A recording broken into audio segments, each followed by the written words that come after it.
Nung isang araw nga, meron nga bumisita sa atin na isang nga ring mommy vlogger. At first time to be na merong bumisita sa akin na mommy vlogger din. Pero syempre, bago nga yun, hi, hello, welcome to my vlog. Ito nga yung araw na nagpunta nga kami ng palengke. At buti na lang talaga naisipan ko ang bumili ng saging at saka sago. Kaya ayan, may maipapamerienda ko sa mga bisita ko. Sa totoo lang, no nakaraan pa nga nito gustong pumunta dito. Pero sabi ko nga, pumirmi muna siya sa bahay dahil meron ako nilulutong surpresa para sa kanya. Pero hindi nga mismo sa akin yung galing, kundi nga napag-utusan lang. At dahil natanggap niya na nga yung pasurpresa, ayan, galang-gala na talaga siya, big. Na parang ayaw na magpaawat. Hala, hindi! Sabi nga ng asawa ko, dalawa daw kami magluto dito sa kusina para daw may mai-content kami. Pero ate, sa liit ng kusina ko talaga naman mag-uumpugan kami dito. Kaya nga sabi ko sa kanya habang inaasikaso ko tong minatamisang saging, mag-house raid na nga siya. House raid sa munting tahanan ng Mami J. Pero siguro nga dahil first time lang namin magkita, medyo nahihiya pa nga siya. Sis Kobe, ano ka ba, ako lang to? Hala, hindi! O siya, ayan, balik na nga muna tayo dito sa ginagawa ko. Nagpakulong nga lang ako ng tubig, tapos nilagay ko na nga yung asukal. Tapos na nga rin pala akong magayat ng saging, kaya ayan, niligpit ko na yung mga kalat. Tapos hinugasan ko na nga rin yung pinaglutuan ng Papa J. Medyo nagkakasiyahan kasi yung mga asawa namin. At alam nyo na nga yun ate, kapag ka ganon, nagjijinuman nga sila. Sa totoo lang, inom na inom nga din ako nito. Pero dahil hindi nga nagiinom yung mommy vlogger na bisita ko, syempre hindi na nga ako nag-inom dahil baka bigla na lang akong layasan nito. Kaya ayan, yung mga asawa namin yung masayang masaya. O diba, may paganyan pa, gusto talaga akong ma-violate. Habang sila nga nagkakasiyahan dyan, kami naman ng mommy vlogger na to nagkukwentuhan nga lang. At in fairness, masaya nga rin yung naging banding namin kahit ganyan nga lang yung ginawa namin. Sabi niya nga mukhang malaki nga daw tong bahay namin sa video, pero sa personal maliit lang talaga siya. Kaya nga sabi ko, meron nga nagre-request sa akin na mag-house tour daw ako, pero hindi ko nga magawa dahil ate, isang ikot ko lang dito tapos na kagad yung house tour.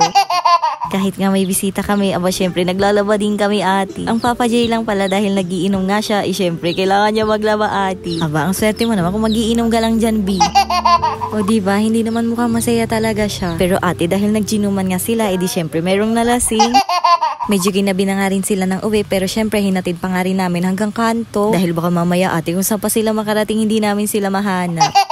Kaya ayan, fast forward na nga agad dahil naglaba nga kami kahapon kahit may bisita. Di ayan, maaga pa lang nagsampay na ako. Tapos syempre, hindi mawawala nga sa araw natin yung magtrabaho. Bali, inopen ko na nga tong parcel na dumating sa akin kahapon. Bag nga to ng mga bata. Medyo nalalapit na kasi ang pasukan, kaya ayan, nag-uunti-unti na talaga ako ng gamit nila. Inuna ko nga lang bilhin yung bag at sa susunod na nga lang yung mga ilalaman. Syempre, kahit binili nga natin yan ate, pwedeng nga natin yang i-promote. Kaya sa mga gustong mag-affiliate, hindi nga hadlang kapag hindi nga kayo na-approve sa mga free sample. Basta may parcel kayo, pwede nyo yung gawan ng reviews. Kagaya na nga lang nitong ginawa ko, kahit binili ko nga yan, ginawan ko pa nga rin ng reviews para kahit papano makabenta ko. Parang negosyo lang ate, minsan kailangan mo talagang mamuhunan. At kahit naman yung ibang mga nakakatanggap na ng free sample ngayon, dyan din nagsimula. O siya, ayan, dahil tambak na talaga tong tupiin ko, ayan, sinipag na akong magtupibi. At nakakahiya nga sa bumisita sa akin na mommy vlogger din, dahil nakita niya pa nga yan, oo. Sus ko naman, kung kailan nagsisimula na akong magtupi, tsaka naman tumutunog-tunog yung cellphone ko. Kaya nga imbis na matapos ako agad, ayan, inabot din ako ng ilang oras. Tapos sinabayan pa ng ulan, kaya ayan, nauudlot talaga yung pagtutupi ko. Akala ko talaga sobrang dami na nga nitong tupiin ko, pero nung natapos ko nga, konti lang pala ate. Ngayon kasi yung damit na nga lang namin ng Papa J yung tinutupi ko, at yung sa mga bata, sila na nga yung pinagtutupi ko. Dahil ate, nai-stress nga ako sa itsura ng mga damitan ng mga bata, kaya nga ako na yung nag-adjust. O ayan, tumunog na naman yung cellphone ko dahil meron nga na namang tumawag. Na para bang, huy, ano ba kayo? Ako lang to. Hala, hindi.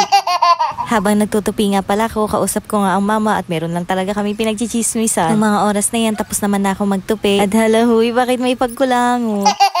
Sa sobrang seryoso, makipagchismisan, nakalimutan na nakabidyo pala si ate girl. Pero hindi ko yan para itago sa inyo dahil parte yan ng ako, be. Hala, ang OA. Nang gisadong-gisado na nga yung pinag-uusapan nga namin ng mama. Ayan, sinimulan ko na nga rin magdigpit ng mga pinagtutupi ko. Tapos hindi pa talaga dyan natatapos yung araw ko dahil nagtrabaho pa nga rin kahit matutulog na, oo. Naisipan ko na nga rin kasing gawa ng reviews itong nabili ko ang salamin online. Dahil ang worth it talaga niyan ate. Diyos ko, kung sa physical store mo to bibilhin, ang mahal talaga nito ate. Pero dito sa online, mura lang siya. Buti na lang talaga patapos ako sa pag-voice over dahil biglang ang bumuhos ang ulan. Kaya hanggang dito na nga lang muna at magsitulog na tayo, oo. Magaan.